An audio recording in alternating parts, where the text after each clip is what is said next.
Hi, my name is Sophia. I was part of the YTF cohort in 2018. It lasted around 6 months and I secured full-time employment from it. It was pretty difficult finding a job without a program like YTF because I found that as a young person without a university degree, it was like fighting walls. Like people would see that there was no completed degree for the jobs that I knew I was capable of, and didn't want to take a risk on me because of that. Or when I would get to an interview phase and they would ask about the status of my degree, having to explain that I was taking a little break, or having just inadvertently saying that I wanted to stop for a little bit, to them implied that I was incapable of doing anything technical, of doing any sort of job that wasn't manual labor.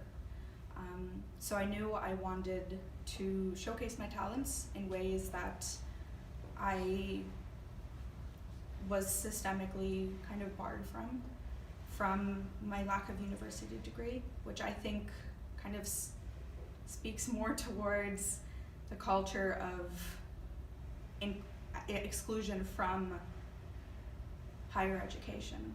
So it's very hard to thrive in universities if your entire campus is full of hills, most buildings don't have elevators, most buildings are steep stairs. When you have chronic pain, it's very hard to thrive academically when you need accommodations and universities don't want to provide them, or can't provide them, or send you on a years-long waiting list. So it's hard then not to think that because I'm disabled, that's why I can't find and complete a degree, because I can't find employment. So it was difficult navigating the systemic barrier of lack of education because of the way that universities exclude disabled students, and trying to market myself in a way that screamed, because, like, despite these things and because of these things, I have so many different things to offer to an employer, because most people saw a gap in employment, a gap in school as a red flag, when to me and to most people in my situation, it means that we have a breadth more knowledge than someone who did university, high school, and then landed a job at their daddy's law firm.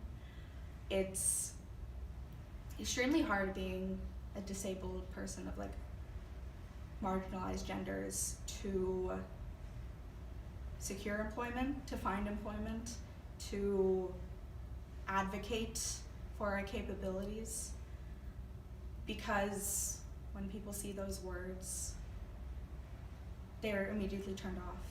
When people get you for an interview and then you say, like, I'm part of this grant that's from a disabled women's network that is for disabled women, then they immediately stop calling.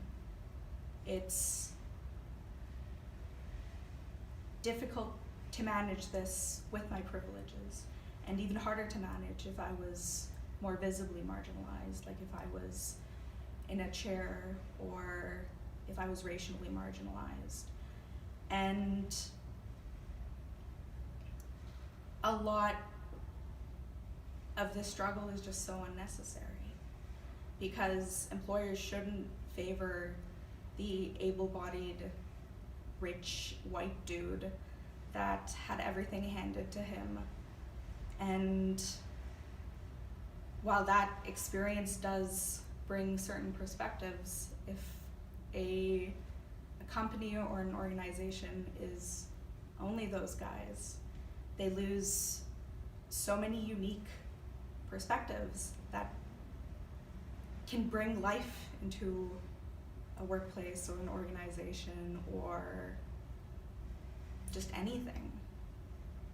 And those voices need to be included from a systemic level, that they're encouraged to apply, that there aren't barriers by application or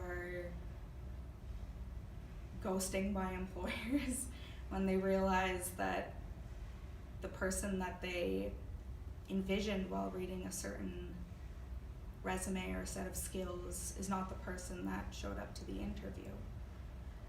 It's about changing laws and implementing policy that reflects that and doesn't allow these little things to fall through the cracks. Because there's so many ways in which, from the get-go, disabled people, or from the moment that they're disabled, have to navigate the world in a more confusing, more difficult, more dangerous way than able-bodied people or other aspects of privilege. And it shouldn't be an uphill battle. It should be as easy as anyone else, but it's not right now. That kind of sucks.